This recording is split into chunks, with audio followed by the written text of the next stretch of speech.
네, 안녕하십니까 시청자 여러분. 오늘은 부산시장 보궐선거 예비 후보자 초청 인터뷰, 릴레이 인터뷰 두 번째 박민식 전 의원을 모시고 오늘은 그 출마의 포부와 그 비전에 대해서 한번 이야기를 들어보겠습니다. 자, 우리 박민식 의원님 소개드리겠습니다. 인사하시죠. 안녕하세요, 박민식입니다. 이번에 국민의힘 부산시장 예비 후보로 제일 처음 등록을 하였습니다.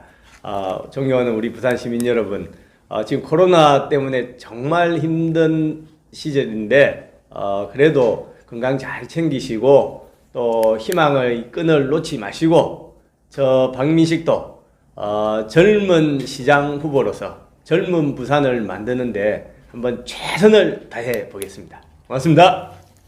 네, 박민식 의원께서는 지금 그러면 출마가 부산시장 출마는 세 번째다, 그죠? 세 번째인데 실질적으로 한 것은 이제 2014년도. 14년도. 그때 제가 재선 의원 때였죠. 그렇죠. 그때 이제 경선을 아주 치열하게.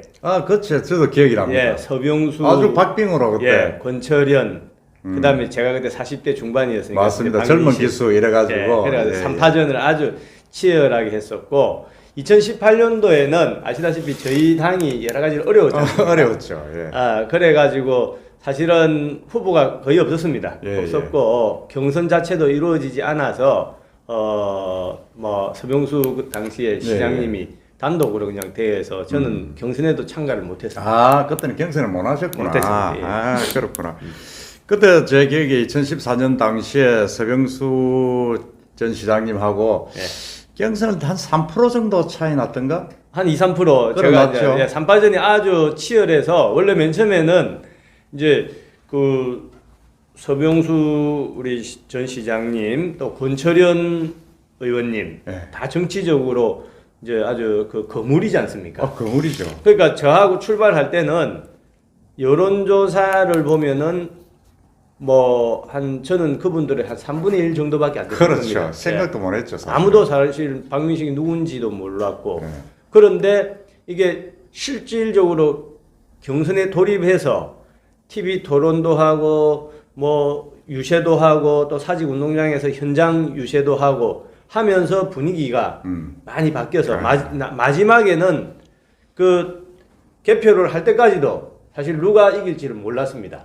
그래요. 네, 그래서 나중에 보니까 결과도 아주 치열하게 박빙으로 됐는데 뭐 저는 이번에도 지금 여론조사상으로는 그렇게 썩 좋지는 않지만 이 후보를 뽑는 과정은 그냥 단순한 인기 투표가 아닙니다. 그렇죠. 네, 그래서 시민들이 또 당원들이 본격적인 경선 무대가 펼쳐지면 후보들의 면면을 또 그 차별화를 충분히 검증하실 거라고 믿고 아무래도 이번에는 젊은 또 컨셉과 젊은 스타일로 무장된 그런 사람을 뽑지 않을까 기대를 가지고 있습니다. 뭐 저도 그런 기대를 하고 부산은 좀 젊어져야 된다는 데서는 저도 공감을 합니다.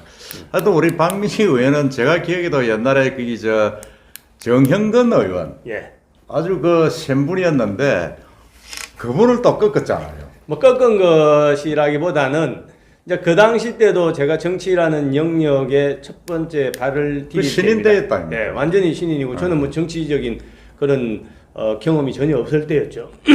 나는 이제 특수부 검사로 있다가 잠시 변호사 한 1년 하다가 이제 정치라는 바다에 몸을 던졌는데 당시도 똑같았습니다. 당시도 어떤 사람들도 박민식이 지금 와서 국회의원이 되진 못할 거다. 천하의 그 정형근 의원을 꺾고 되기는 어려울 거다. 이렇게 생각을 했지만 그래도 실제 선거에 들어가 보니까 또 많은 주민들이 응원을 해주시고 그 덕분에 제가 되었습니다. 이번에도 저는 두 번, 세 번 말씀드리지만 본격적인 경선이 펼쳐지면 여러 가지로 그 많은 변화가 있을 거라고 생각합니다. 하여튼 기대해 보겠습니다. 이번 보궐선거는 사실 아다시피 더불어민주당 오거돈 전 시장 성추행 사건으로 사퇴를 하면서 지금 실시되는 것입니다. 뭐 오거돈 전 시장은 다시 이번에 어제 구속영장이 또 다른 혐의를 추구해서 재청구되었던데 우리 박 의원께서 보시기에는 이번 보궐선거는 어떤 의미가 있다고 보십니까? 기본적으로 저희 당 입장에서는 네. 가장 중요한 것이 2022년 대통령 선거와의 맥락에서 판단을 해야 된다. 대선 그 대선에 우리가 정권을 탈환해야 되지 않습니까? 예, 예. 우리 입장에서는 그러려면은 이번 서울시장, 부산시장 예, 예. 재보궐선거에서 아주 역동적인 그런 승리를 이루어야 그 대선의 승리로 연결될 수 있다. 그래서 대선과의 맥락에서 이 부산시장 선거를 바라봐야 되기 때문에 어떤 후보가 단순히 지금 부산만 놓고 보면은 누가 인기가 좋아서 이 사람이 되고 그 사람이 승리한다. 근데 예를 들어서 부산에서는 승리했다 손 치더라도 그 후보의 면면이 예컨대 서울 시민이나 광주 시민이나 대구 시민이나 또 대권 그 경쟁에서 이래 바라볼 때는 부산 사람들이 요번에 부산시장은 이겼지만 근데 우리가 볼 때는 별로 변화가 없구나. 비전이 없구나. 이렇게 되면은 대선에 오히려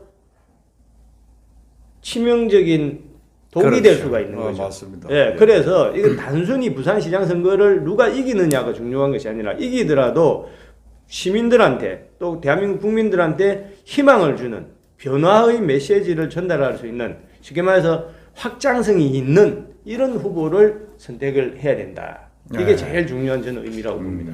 하여튼 이게 우리 박민식 의원은 정치는 맞습니다.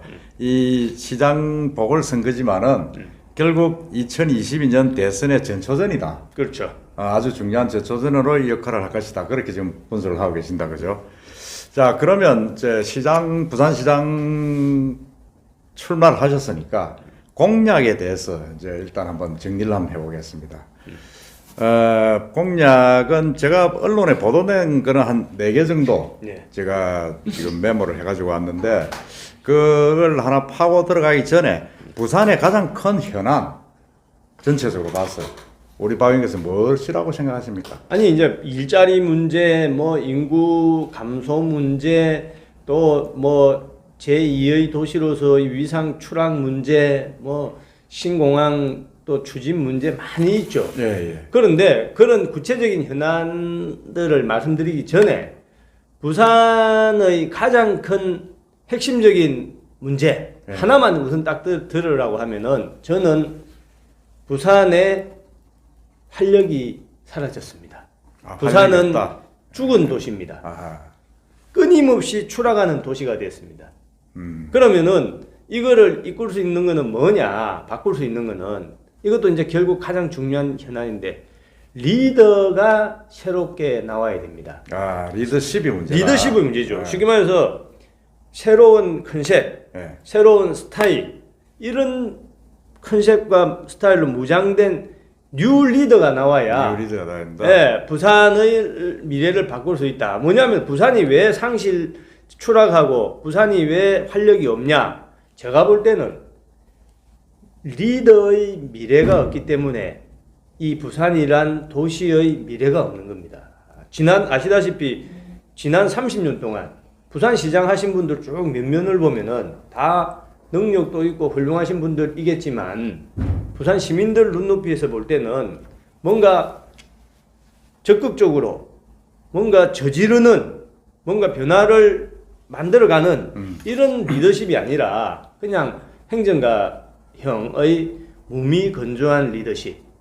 그러니까 부산 시민들이 볼 때는 뭐 하다못해 경남 도지사는 뭐 대권에도 출마하고 뭐도 출마하고 이런 게 있는데 부산시장 하신 분들은 그냥 부산시장 마치면은 그냥 집으로 가시는 분들이에요. 전부 다. 그러니까 이게 리더의 미래가 없기 때문에 도시의 미래가 없는 것이다. 이거 제가 몇 년 동안 고민해서 제가 만든 말입니다. 그러네요. 제가 봐도 사실은 저도 부산서 기자 생활 오래 했습니다만은 부산시장을 끝나고 난 뒤에 뭐 다른 더 큰 포부를 내세우고 정치적으로 진출한 분은 좀 기억이 별로 없는 것 같아요. 한 분도 없죠. 없죠. 네. 거의 뭐 한 두 번, 세 번 계속 뭐 하시다가 그냥 끝나고 그랬었는데, 하여튼 우리 박 의원께서 만일 되시면 정말 더 큰 포부를 키워서, 뭐 그 이상은 또 대권이겠지만은 한번 해보시기를 또 감사합니다. 바라면서, 그리고 공약을 세부적으로 한번 뜯어보겠습니다. 예. 우선적으로 부울경을 통합해가지고, 그러니까 PK 지역을 합쳐서 1000만 도시로 만들어서 새 시대를 열겠다.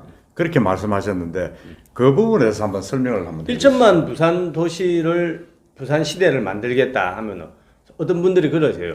야, 부산, 울산, 경남 다 합쳐서 인구가 한 700만, 800만밖에 안 되는데 어떻게 1000만 도시를 만드냐.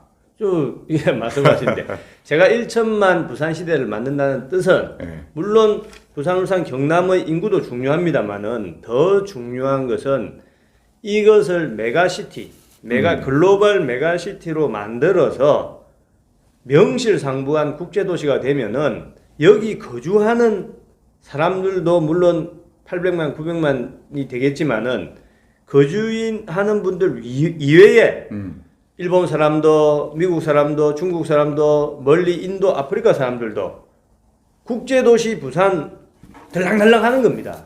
유동 인구가 항상 1000만이 넘는 겁니다. 그렇게 되어야 사실은 부산이 명실상부한 국제도시다라고 하지. 지금 사실 우리 부산에서 제일 잘 사는 동네가 뭐 해운대다, 뭐 어디다 하는데 가서 보면은 물론 코로나 영향도 있지만 평소에도 코로나 오기 전에도 외국 사람들이 그렇게 많이 없어요. 그렇죠. 뭐. 네, 사실 국제도시가 되고 거쳐가는 거죠. 네, 국제도시다라고 하면은 우리가 뭐 상하이다, 홍콩이다, 뭐 유럽의 저런 도시 파리다 가보면은 그냥 아프리카 사람이든 뭐 미국 사람이든 또 아시아 사람이든 우리 시쳇말로 득식을 하는 겁니다. 득식을 하는 것이 저는 도시의 활력을 증명하는 거라고 보는 겁니다. 예, 그렇죠. 맞습니다. 그렇게 1000만 시대가 되면, 이건 뭐, 얼마 전에 김경수 경남도지사도 한번 불경 이걸 행정적 통합을 한번 하자, 이렇게 제안한 것 같은데, 뭐, 사실 이제 박 의원께서도 그렇게 생각하시니까 상당히 조금 가시적으로 또 될 수도 있겠다는 생각 좀 듭니다. 아니, 저 한마디만 더 추가를 하면은, 이 메가시티, 부산, 울산, 경남 메가시티 문제에 대해서는 오래전부터 많은 사람들이 주장을 했고 그렇지만은 현실적으로 실현이 안 됐죠. 그 안 되는 장애물은 뭐냐면은 여러 가지 이유가 있지만은 뭐 교통 문제다 또 뭐 여러 가지 뭐 그게 있지만은 어떻게 보면 가장 쉽게 예를 들면은 선출직, 구의원, 시의원, 도의원, 또 시장, 도지사 이런 사람들의 자기 밥그릇, 자기 자리가 줄어든다. 이것 때문에 그 사람들이 찬성을 안 하는 겁니다. 이때까지. 그러니까 그렇기 때문에 이 부울경 통합이 안 된다라는 그렇죠. 지적이 맞습니다. 많죠. 예, 아니 부산, 울산, 경남 시민 도민들은 반대 안 합니다. 그렇지. 정치 행정인 이주의가 좀 있죠. 아니 그래서 제가 주장하는 거는 제가 만약에 부산시장이 되면은 이 부울경 통합을 위해서라면은 언제든지 저는 양보를 할 수가 있습니다. 아, 그래요? 예. 어떤 분은 일어났더라고요. 부산, 울산, 경남 되면은 부산, 울산, 경남 도지사 시장이 돌아가면서 하면 안 되냐. 저는 그렇지 않다고 봅니다. 대한민국 발전을 위해서 또 부울경 발전을 위해서라고 하면은 언제든지 자기가 자기 자리를 내놓고 백의종군할 수가 있는 것이죠. 그렇죠. 제가 볼 때도 이 부분은 상당히 좀 실현 가능성이 있는 게 다른 타 시도도 지금 대구, 경북이 지금 합치려잖아요.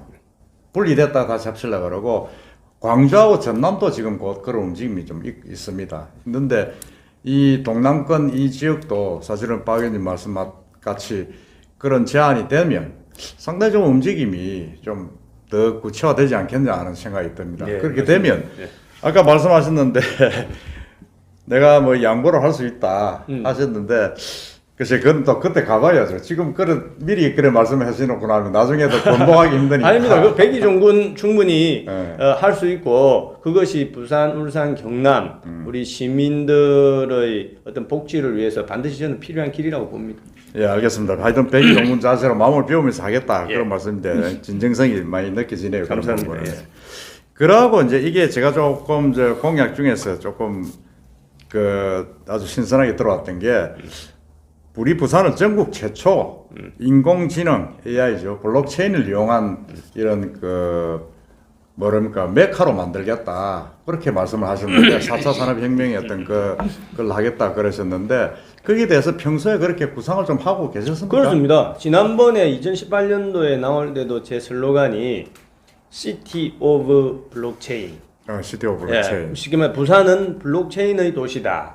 이게 제 주된 슬로건이었고 이번에는 이제 사실은 한 1년 전부터 이 벤처 또 인공지능 이쪽에 이제 전문가분들 우리나라에 뭐 누구라고 하면 아주 뭐 1, 2, 3 안에 들어가신 분들하고 계속 이제 스터디를 하고 했는데 뭐냐면은 기본적인 문제 의식이 이게 사실 부산의 인구 감소, 청년들 유출 문제, 또 뭐 일자리 문제 다 연결돼 있는 거죠. 뭐냐면은 저희 어릴 때만 해도 이제 부산 하면은 서울특별시, 부산직할시, 대전, 대구, 광주는 그냥 도시입니다. 그냥 그렇죠. 시죠. 예. 부산은 독보적인 제2의 도시, 제2의 도시. 직할시잖아요. 지금은 뭡니까? 지금은 부산광역시, 대구광역시, 대전광역시, 광주광역시 다른 도시하고 똑같은 겁니다. 인천광역시 위상이 많이 추락돼 있죠. 그렇죠. 자, 근데 그때는 직할시 할 때는 왜 직할시냐? 서울 다음으로 가는 도시라고 누구도 부인을 안 했다고. 먹거리가 있었다고. 그래. 조선, 해운, 또 여기 뭐 부산 주변의 기계, 뭐 또 하다못해 부산에 뭐 여러 가지 신발 공장 뭐 많이 있었지 않습니까? 우리가 학교 다닐 때 버스 타면 미어 터졌습니다. 그렇죠. 버스 타면은 그 버스 안내양이 그냥 막 밀어붙이고. 오라이 하면서 그런 기억이 다 있지 않습니까? 예. 근데 그때가 어떻게 보면은 그렇게 넉넉하진 않았지만은 성장에 대한 희망을 모든 사람이 가지고 있었다. 그러니까 있었죠. 사람들이 활력이 있는 그렇죠. 겁니다. 예. 지금은 그 활력이 다 사라졌어요. 사라졌죠. 자, 그러면은 이미 객관적으로 아까 말한 그런 전통적인 해운, 조선, 기계, 뭐 또 아까 신발, 뭐 자동차, 뭐 이런 거 이런데 뭐 아직도 뭐 그거는 아니지만 그래도 중국이나 글로벌 경쟁력이 많이 옛날 같지 못하다. 쉽게 말해서 우리 부산 시민들 미래의 먹거리로 든든하게 의지할 만하지가 못하다, 믿음지가 못하다. 객관적으로 그 비교 우위가 약화되어 있지 않습니까? 그렇죠. 그럼 어떻게 했습니까? 새로운 그런 언덕을 우리가 찾아야 되는 겁니다. 대체 사람을 찾아야죠. 예, 그게 뭐냐면은 이게 제 주장이 아니라 이 전문가들 주장입니다. 대한민국에서 수도권 이외에 할 만한 이 4차 산업혁명을 할 만한 곳이 바로 부산, 울산, 경남이다. 여기밖에 없답니다. 전문가들이. 아, 그래요? 예, 그냥 하는 이야기예요. 그래서 제가 미국의 실리콘밸리다 수도권의 판교를 능가하는 4차 산업혁명, 빅데이터다, 블록체인이다, 인공지능이다, 뭐 사물인터넷 IoT다, 뭐 이런 여러 가지 4차 산업혁명의 천국, 메카, 스타트업 기업들이 스타트업 그런 천국으로 만들 수 있는 곳이 광주나 대구나 하고 싶어도 안 됩니다. 왜 안 되냐면은 여기는 우선 기본 인구가 되고 그리고 대학이 많이 있습니다. 대학이 많죠. 대학이 많이 있습니다. 그러니까 젊은 인적 인프라가 어느 정도 갖춰져 있기 때문에 전문가들이 한다라고 하면은 부산, 울산, 경남이다. 그리고 하나만 더 말씀드리면 그 전문가들 뭐 코딩이다, 또 로직이다, 또 인터넷, 뭐 컴퓨터 이런 전문가들이 여기에 살고 또 왔다 갔다 하려고 하면은 자기들도 가족이 있고 아이들 교육도 시키고 뭘 해야 되지 않습니까? 근데 솔직히 말하면은 와서 미국에서도 와서 뭐 호텔에서 잠도 자고 해야 되고 그런 인프라가 대전이나 광주나 대구에는 없습니다 지금. 부산도 충분치는 않지만은 그나마 그래도 좀 낫다. 되는 거죠. 그렇기 때문에 그 전문가들 벤처 스타트업에 있는 사람들이 하나를 선택하라고 하면은 이 부산, 울산, 경남이 유일하게 이 4차 산업혁명 이런 거 산업 생태계 벤처 산업 생태계를 만들 수 있는 곳이다라고 하는 것이죠. 네, 이 공약에 아까 말씀드린 인구 관계 지금 많이 사람들이 줄고 있다. 그 관계에서 한번 더 연장선상에서 지금 부산의 인구가 많이 줄고 있지 않습니까? 지금 얼마 전에 340만이 깨졌는데 네. 특히 젊은 층 위주로 지금 줄고 있습니다. 그래서 우리 박 의원님이 그 대체 어떤 문제죠? 지금 말씀드린 거나 똑같죠. 네, 지금 많은 분들이 참 우리가 좀 자조 섞인 푸념일 수도 있지만 해밍웨이 노인과 바다 부산에 남아 있는 건 노인과 바다밖에 없다. 노인과 바다. 예, 이야기하지 않습니까? 정말 뭐 참 아픈 안타까운 현실이죠. 근데 젊은 사람들 친구들 만나서 들어보면은 그 젊은 친구들 이야기도 일리가 있어요. 아니 부산에 살기 싫어서가 아니라 뭐가 일자리가 없고 매력이 없고 뭐 놀고 먹고 일하고 하는 이게 잘 안 갖춰져 있는데 어떻게 여기 사냐. 그러니까 서울로 갈 수밖에 없다. 어디로. 글쎄요. 예, 그러니까 이거는 젊은 사람들을 탓하기 전에 쉽게 말해서 아까 말씀드린 것처럼 젊은 사람들이 어떤 구미가 땡길 수 있는 어떤 산업 생태계를 만들어 줘야 되는데 이야기 들어보면은 젊은 사람들이 옛날에 신발 공장 다닐라 하겠습니까? 뭐 조선 뭐 이런 거 하면은 다 외국 사람들입니다.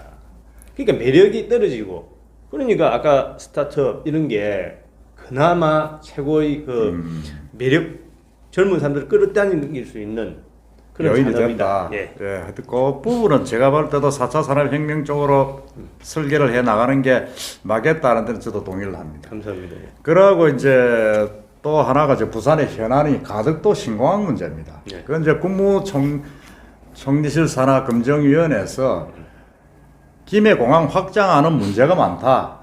그렇게 결정을 내렸는데 그게 이제 민주당에서 이건 백조됐다. 부산 쪽에 이제 가덕도 신공항을 가야 된다 이야기를 했는데 정부에서 지금 가덕도 신공항을 한다고 발표는 안 했어요, 지금. 지금 이 가덕도 신공항 문제가 좀 애매하게 돼 있는데 우리 박 의원께서는 어떻게 지금 풀어나가야 된다고 생각하십니까? 이게 제가 9년 전이죠, 벌써. 2011년 4월로 기억합니다.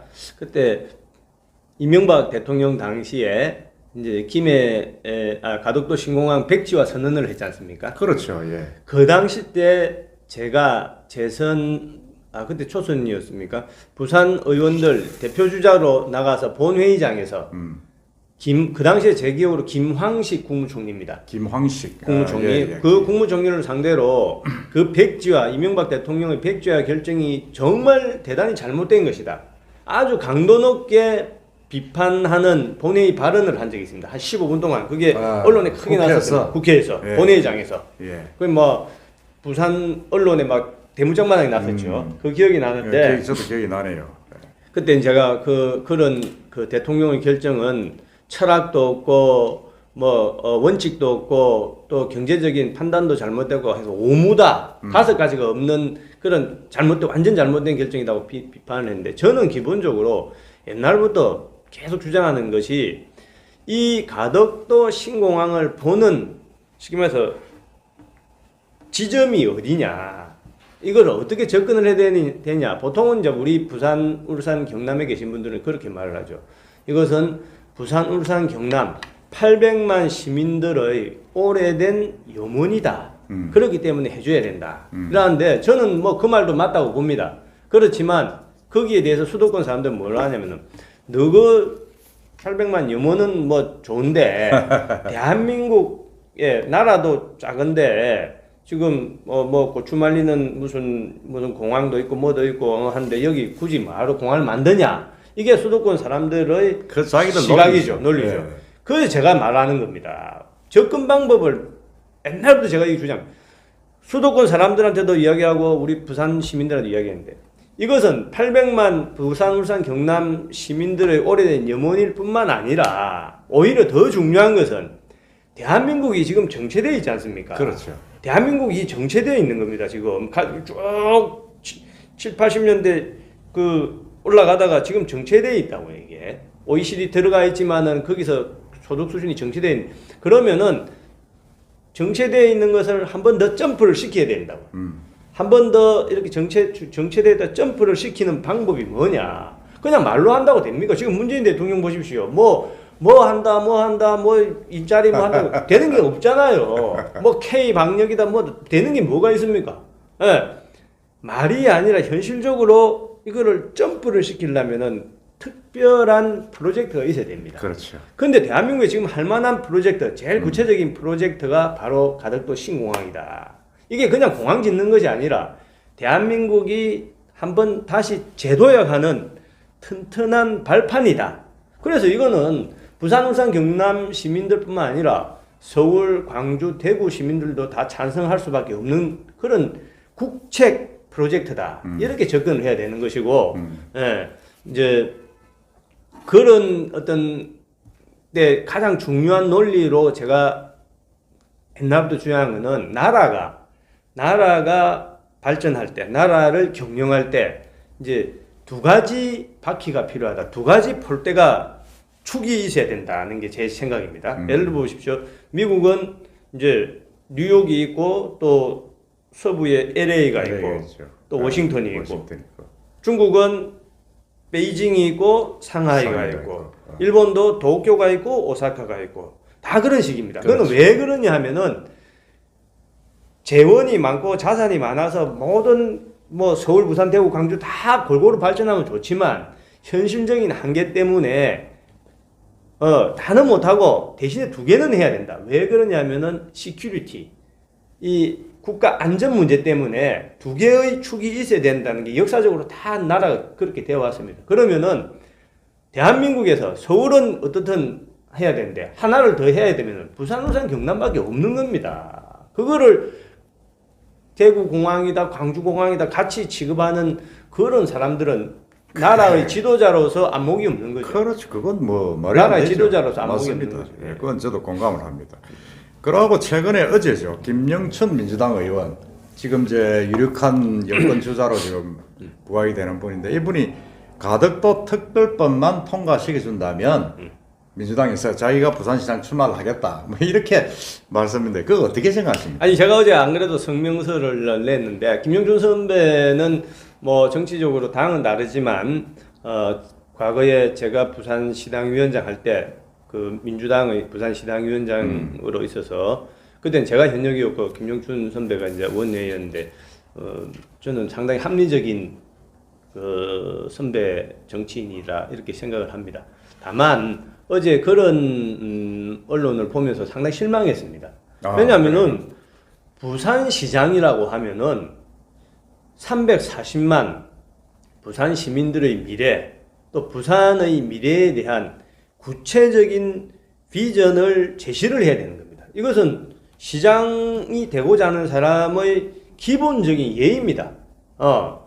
그런데 그래도 삼선 의원을 하고 또 장관까지 하시고 자기 지금 집권 여당의 후보로 거론이 되는 분 아닙니까? 네. 그렇게 막중한 그 자리에 있는 분이 고작 한다는 말씀이 뭐 특별법을 통과시켜 주면 보장해 주면 내가 부산시장 나가겠다. 아니 부산시장 자리가 무슨 거래의 대상입니까? 아니 무슨 장사할 때 네가 뭐 이거 주면 내가 깎아줄게 하는 거 비슷하게 들리고 자기 정치적 행보의 무슨 소모품 그런 정도로 가덕도 신공항을 말씀하는 것 같아서 부산 시민의 한 사람으로 상당히 저는 아쉽게 생각을 하고 안타깝게 생각을 하고 솔직히 부산 사람 하면은 우리 기질적으로 좀 부산 사나이 예, 비가 오나 눈이 오나 자기가 뜻이 있으면은 제가 이렇게 한번 해보겠습니다 이렇게 해야죠. 이거 해주면 제가 한번 해볼게요. 저는 그거는 좀 당당하지 못한 모습이다. 당당하지 않다. 네, 그렇습니다. 그런 말씀입니다. 일단 공약은 그 정도로 정리를 하고 그 다음에 이제 조금 어려운 질문이지만 경쟁력 부분. 네. 과연 박민식 의원은 부산시장 후보로서 경쟁력이 있는가? 제가 볼 때는 지금 여론조사가 최근에 나온 게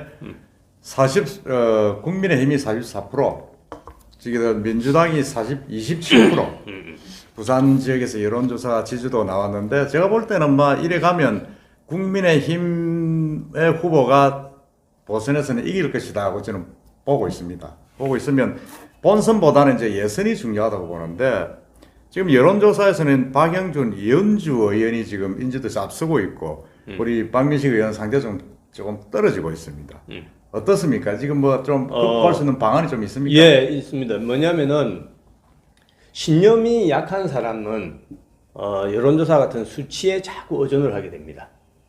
부산을 내가 한번 꼭 발전시켜 보겠다라는 신념이 있는 사람은 그 수치를 보는 것이 아니라 시민들의 마음을 보는 거죠. 예, 믿습니다. 뭐냐면은 뭐 지금 무슨 뭐 이곳저곳 여론조사를 보면 저는 마치 인기 투표 아니냐. 근데 다른 것도 아니고 340만 부산의 미래를 책임질 사람을 시민들이나 당원들이 실제 투표에 들어갈 때 인기 투표로 선택하지는 않을 겁니다. 왜냐면 인기 투표하면은 우리 부산 출신 나오나 테스형 이 사실 부산시장 누구는 뭐 미스터 트롯 뽑는다 네. 이런 이야기도 하긴 합니다. 그렇게 시민들이나 당원들이 절대 허락하지가 않습니다. 예, 예. 지금 하는 거는 그냥 전화로 뭐 이렇게 하는 것이고 실제 투표에 딱 들어가면은 정말 나의 미래를 책임질 사람이 누구냐? 인기 투표할 때는 나오나 우리 테스 형을 뽑을 수 있지만 진짜 내 미래를 부산을 발전시킬 사람이 누구냐 할 때는 인기는 저 나오나가 좋지만 그래도 이 부산을 맡길 사람은 박민식 아니냐. 다르게 볼 수 있다. 옛날에 제가 아까 예를 들었습니다. 옛날에 그 2014년도에 경선 나갔을 때 그때도 똑같았습니다. 서병수, 권철현, 박민식. 근데 인지도는 제가 3분의 1밖에 안 됐어요. 그렇죠. 아주 3분의 1이면은 다른 분들 뭐 나중에 30% 받으면 저는 10% 받아야죠. 그런데 결과는 나중에 아주 박빙이었다고요. 박빙이었죠. 네, 박빙. 네. 그러니까 실제 시민들이나 당원들이 이제 누가 본격적으로 후보가 되냐라고 본격적으로 이제 고민을 하게 되면은 그냥 인기 투표한 듯이 누구를 찍는가 하고 전혀 다르더라고요. 그럴 때는 젊은 리더, 그래도 뭔가 부산에 한번 가자! 원펀치 있는 하는 그런 박민식이의 면목을 우리 시민들이나 당원들이 충분히 판단하실 거로 저는 믿습니다. 예, 그러면 이게 중앙당의 경선 룰이 국민 경선 이래가지고 여론조사 80, 그다음에 당원 표심이 20% 이렇게 지금 정해져 가지고 있는데 거기에 뭐 이론을 가진 분들이 좀 많은 것 같아요. 우리 박 의원 생각이 어떻습니까? 아니 저도 개인적인 생각이 없는 건 아닙니다. 없는 건 아니고 기본적으로 이게 이제 공천관리위원회에서 최종적으로 정해져야 되는 걸로 알고 있습니다. 그래서 시점으로도 시기상으로도 그렇고 또 특히 저도 뭐 여러 가지 불만적인 것도 있고 하지만 저는 선수입니다. 선수기 때문에 제가 뭐 좀 불리한 게 있다 손치더라도 뭐 왈가왈부하지 않겠습니다. 거기에 대해서는 노코멘트고 어쨌든 심판들이 또는 우리 시민과 당에서 정해주는 룰대로 선수로서 최선을 다해서 반드시 승리하겠습니다. 그러시구나. 네.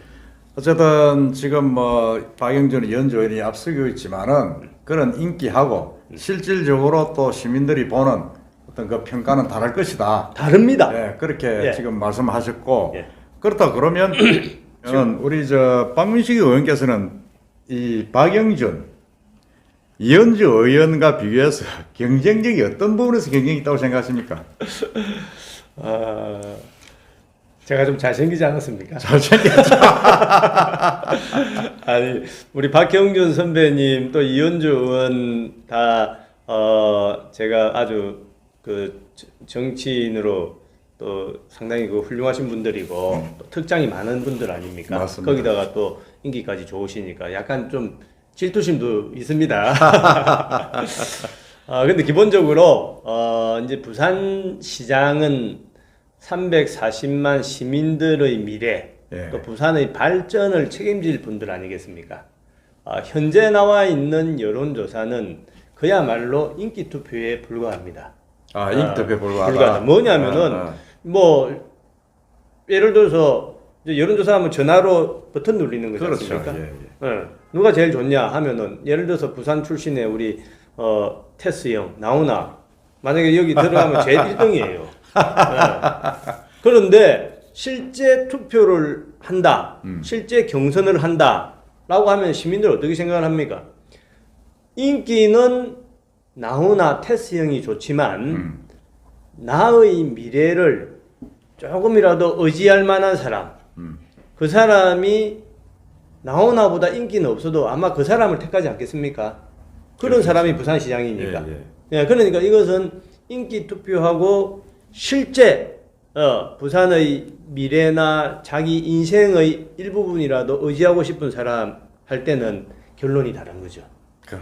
예, 그런 측면에서 보면은 이제 부산 발전을 위해서 오래 전부터 그래도 진정성을 가지고 일편단심으로 준비해온 사람하고 또 부산이 어려울 때 힘들 때 같이 동고동락해 왔던 사람하고 여러 가지 다른 데 있다가 또 다른 거를 하고 하다가 갑자기 이번에 여건이 조금 야당한테 좋으니까 내 부산시장 한번 해보고 싶다 해서 나온 사람 툭 튀라고 하죠. 갑자기 툭 튀어나온 분들하고는 우리 시민들이 좀 다르게 생각하지 않겠습니까? 그렇겠죠. 네. 예. 물론 갑자기 툭 튀어나온 사람이 인기 투표상으로는 높을지 모르지만 정작 실제로 투표장에 가서 내 인생의 미래를 우리 부산의 발전을 위해서 이렇게 고민할 때는 그 인기 투표와는 양상이 다르고 제가 꼭 강조하고 싶은 것은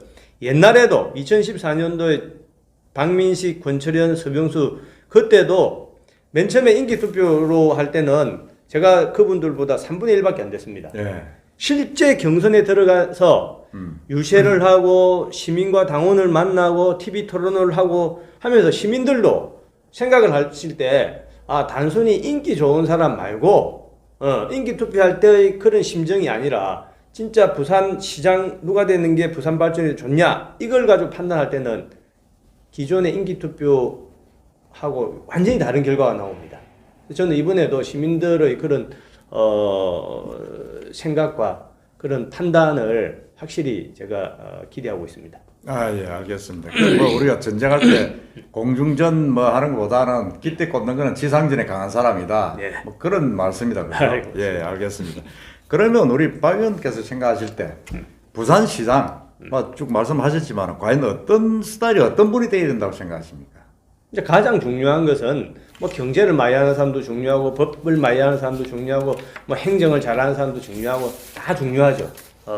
그런데 그럴 때는 우리 부산 출신 YS가 말했지 않습니까? 머리는 남한테 빌리면 되는 거죠. 더 중요한 것은 기본적으로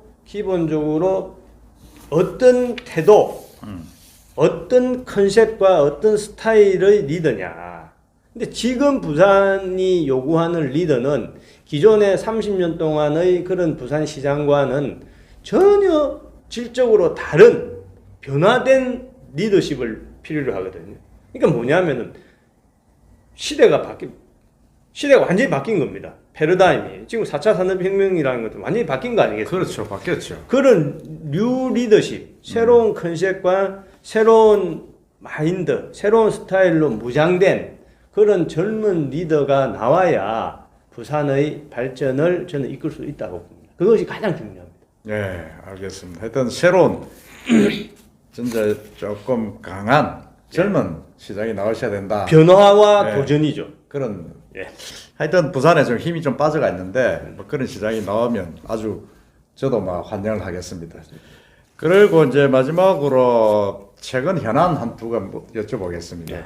검사 출신이시고 특수동 출신이신데 요즘 특수부 검사들이 뭐 권총을 치르고 있습니다. 치르고 있는데 최근에 이제 추미애 법무부 장관과 이제 윤석열 검찰총장 계속 그 마찰이 이제 일단락된 것 같습니다. 검찰총장은 이제 정직 징계를 먹었고 추미애 장관은 이제 사의 표명을 했는데 뭐 하여튼 공수처하고 이렇게 여러 가지로 해서 검찰 개혁 문제가 지금 화두고 하는데 거기에 대해서 우리 박 의원 생각은 어떠십니까? 이거는 한마디로 윤석열 개인의 문제도 아니고 또 검찰만의 문제도 아니고 대한민국 법치주의가 죽느냐 사느냐의 문제입니다. 말은 검찰 개혁 하는데 실상은 보면은 그냥 한마디로 윤석열 찍어내기 또 검찰을 정권의 신여로 만들기 위한 그런 음모와 작업에 불과하다. 그리고 우리가 지금 몇 달 동안 보고 있지 않습니까? 참 안타깝기도 하고 한심하기도 하고 오히려 문재인 정부가 이런 핍박시키고 이렇게 막 힘으로 뭐 다수결로 막무가내로 밀어붙이고 하는 것이 결국 본인들 정권의 몰락을 더 가속화시키는 그런 작용으로 저는 부메랑이 될 것이다. 민심이 지금 증명을 하고 있지 않습니까? 그렇죠. 정말 뭐 답답하게 생각을 하는 것이죠. 오만한 정권은 결국 몰락하게 되어 있다라는 생각 말씀을 드립니다. 그렇죠. 그러면 윤석열 총장이 검찰 선배신데 네. 대선 출마, 지금 1순위인데 출마하겠습니까? 아니 근데 뭐 대선 지지도 1위다라는 게 뭐 무슨 의미가 있는지 모르겠습니다만은 그것도 마찬가지예요. 윤석열 이 양반이 이분이 뭐 자기가 뭐 대선에 출마하겠다고 한 번도 말을 한 적이 없는데 문재인 정권의 사람들 추미애 장관이 그렇게 오랫동안 집요하게 핍박하고 윽박지르고 쫓아내려고 그렇게 하니까 국민들이 그걸 계속 보고 있으면서 이제 동정심이 생기는 겁니다, 오히려. 그렇죠. 동정심이 생기죠. 어떻게 보면은 윤석열이라는 사람을 정치의 한가운데로 끌어당긴 거는 추미애 장관이에요. 본인들이 그렇게 핍박하는 게 반작용으로 돼서 지금 저 사람이 1년 동안 핍박받으면서 사실은 정치적 주요한 대선 주자 후보로 지금 어떻게 보면 나온 건데 자기들 때문에 그렇게 해놓고 지금 와서 오히려 정치 중립 해친다고 하니 참 자가당착도 참 유분수죠. 근데 뭐 제가 볼 때는 현재까지는 본인이 그 정직 처분을 취소하고 검찰총장으로 복귀하는데 뭐 그 매진하지 않을까. 이제 또 근데 모르죠. 이제 앞으로 뭐 대권 후보 여부는 본인 스스로의 의지보다도 민심이 뭐 결정하는 거 아니겠습니까? 저는 그렇게 봅니다. 앞으로 어떻게 될지는 좀 더 지켜봐야 된다 그런 말씀입니다. 예. 그렇죠. 알겠습니다. 그럼 마지막으로 이제 우리 그 박 의원께서 8년 동안 네. 국회의원 선거를 국회의원 생활을 하셨는데 법안도 아주 중요한 법안도 몇 개 통과시키고 활동을 열심히 하셨는데 가장 기억에 남는 보람찬 건 무엇이라고 생각하십니까? 두 가지가 있는데 사실 이제 국회의원들이 뭐 법안도 많이 발의하고 또 뭐 그중에 일부는 통과되기도 하는데 통과율은 사실 낮습니다. 네. 근데 제가 지적하고 싶은 것은 제 자랑일 수도 있는데 대부분의 그 법안은 개정안입니다. 아, 그래요? 쉽게 말하면 법안이 있고 뒤에 이제 뭐 바꾸는 거 조문 몇 개 바꾸고 하는 건 그건 사실은 어려운 뭐 그렇게 어려운 일은 아니죠. 제가 이제 천하에 새로운 건 별로 없다 이런 없습니다. 거의 1년에 뭐 해봐야 한두 건밖에 안 되죠. 제가 한 게 요즘 이제 조두순이 출소했지 않습니까? 조두순 출소했죠. 예, 조두순 사건이 나면서 이제 통과된 법인데 화학적 거세법이라고 혹시 이제 들어보셨을 겁니다. 화학적 거세법. 예. 당시에 뭐 엄청난 사실은 반대, 인권 침해한다고 비판을 받아가면서 제가 이제 통과시킨 법인데 이 법이 제정법이에요. 그냥 단순히 개정안이 아니라 우리나라에 아예 없던 법입니다. 이것을 제가 이제 스터디를 하고 외국 사례를 보고 해가지고 이제 교수님들한테 자문도가 오랫동안 준비를 해서 없는 법을 우리나라 최초로 만든 화학적 거세법. 근데 그 제일 보람을 느끼고 그래서 지금도 조두순에 대해서 지금 뭐 제가 페이스북에도 쓴 적이 있는데 추미애 장관이 자꾸 윤석열 찍어내기 그런 데 신경 쓰지 말고 법무부 장관이라고 하면은 조두순 지금 출소하는데 그런 데 신경을 써서 일을 해야 되는데 한 일이 뭐 있습니까? CCTV 몇 개 설치하고 또 뭐 무술 경관 특별 채용하고 한심한데요. 물론 그것도 필요합니다만은 조두순 같은 사람한테는 지금 말해서 화학적 거세법을 적용을 해줘야 됩니다. 그런데 그런 것도 아직 안 하고 해서 저는 아쉽게 생각을 하고 하나만 더 꼭 이제 또 말씀드리면은 좀 어려운 법인데 범죄 피해자 보호 기금법, 범죄 피해자 보호 기금법 이것도 이제 제가 재정법으로 만드는 겁니다. 그래요. 이것도 이거 엄청나게 어려운 이제 그 과정을 거쳐서 만든 건데 쉽게 말해서 이겁니다. 예, 이것도 조두순 사건하고 관계가 있습니다. 이제 또 옛날에 연쇄 살인범 유영철이 20명을 죽였지 않습니까? 많이 죽었죠. 자, 그런데 우리나라 법이 잘못되어 있는 것이 연쇄 살인범이다, 조두순이다 이런 사람들은 그렇게 흉악범을 저지르고도 감옥에 갑니다. 감옥에 가면은 지금까지 추운데 감옥 안에 히터 다 틀어줍니다. 여름에 또 에어컨 다 틀어줘요. 옷도 다 주고 삼시세끼 밥도 다 먹이고. 물론 흉악범이라고 해도 그 사람들도 최소한의 인권을 위해서는 다 해야 되는 거죠. 제가 그거를 잘못됐다고 하는 것이 아니라 거기에 비해서 상대적으로 피해자들, 범죄 피해자들, 조두순한테 당한 사람, 유영철한테 당한 20명의 무고한 시민들은 어떻게 됐냐? 국가가 하나도 해준 게 없어요, 사실. 이상하지 않습니까? 살인범이나 흉악범에 대해서는 국가가 히터 틀어주고 에어컨 틀어주고 옷 입혀주고 밥 먹여주는데 당한 사람한테는 국가가 해준 게 하나도 없다니까요. 그래서 제가 비분관계에서 그 당시에 이 법을 만들었는데 이것도 반대가 엄청 많았습니다. 이거는 왜 그러냐면 기획재정부 예산 당국에서 기금을 설치하는 것은 무조건 반대예요. 그래서 이제 반대를 뚫고 했는데 국가가 범죄자의 인권도 보장해야 되지만 범죄자의 인권을 100으로 보장하면은 오히려 억울하게 당한 피해자들은 100 이상 실제는 1000만을 해줘야 되는데 우리는 범죄자 인권은 100을 보장해주면서 피해자 인권에 대해서는 제로였다. 그렇죠. 피해자 인권은 거의 없죠. 너무나 잘못된 거다. 그렇죠. 해서 제가 강력하게 그때 주장을 해서 지금은 이제 1년에 약 1000억 정도씩 범죄 피해자를 위한 기금을 만들어 나왔습니다. 그래서 제가 주장한 게 범죄 피해자의 눈물을 닦아주는 이것이 국회의원들이나 또 우리 공무원들의 업무다. 그래서 제가 맨 처음에 쓴 책 제목이 피해자를 위하여 울어라. 이게 제 책 제목. 피해자를 위해서 울어라. 예, 피해자를 위하여 울어라. 그 책이 있습니까? 책이 있습니다. 제가 다음에 하나 보내드리겠습니다. 예. 제가 쓴 최초의 책입니다. 피해자를 위해서 울어라. 자, 그러면 이제 마무리가 지어야 될 시간인 것 같습니다. 오랜 시간 동안 인터뷰해 주신 우리 박 의원님 고맙습니다. 그리고 마지막으로 지금 코로나가 참 창궐을 하고 지금 죽지가 않고 있지 않습니까? 우리 부산 시민들, 특히 서민들, 영시업자들 참 힘들게 어려운 고통을 겪고 계시는데 그 격려의 말씀, 당부의 말씀 마지막으로 한번 해주시죠. 예. 정말 코로나가 올해도 가고 있습니다. 어제도 우리 부산 곳곳을 돌아다녀 보면은 정말 한 5시, 6시만 돼도 뭐 상가나 이런 데가 다 문을 닫고 참 그런 자영업 하시는 분들은 얼마나 힘들까 저도 가슴이 아픕니다, 정말. 근데 가장 중요한 것은 그래도 우리 건강이고 지금은 사실 저는 솔직히 우리 문재인 정부가 뭐 고생을 많이 했겠지만은 이 코로나 방역에 대해서는 신뢰가 사실 안 가요, 많이. K 방역 하면서 홍보비는 1200억 이나 썼다고 하는데 벌써 병원에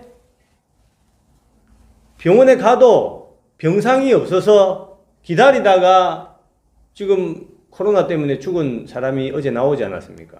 그래서 상당히 저는 걱정입니다. 그래서 지금은 우리 부산 시민 여러분들 내 스스로가 내 몸을 지킬 수밖에 없는 겁니다. 여러분들 항상 건강하시고 저 박민식 젊은 부산을 만들기 위해서 최선을 다해 보겠습니다. 고맙습니다.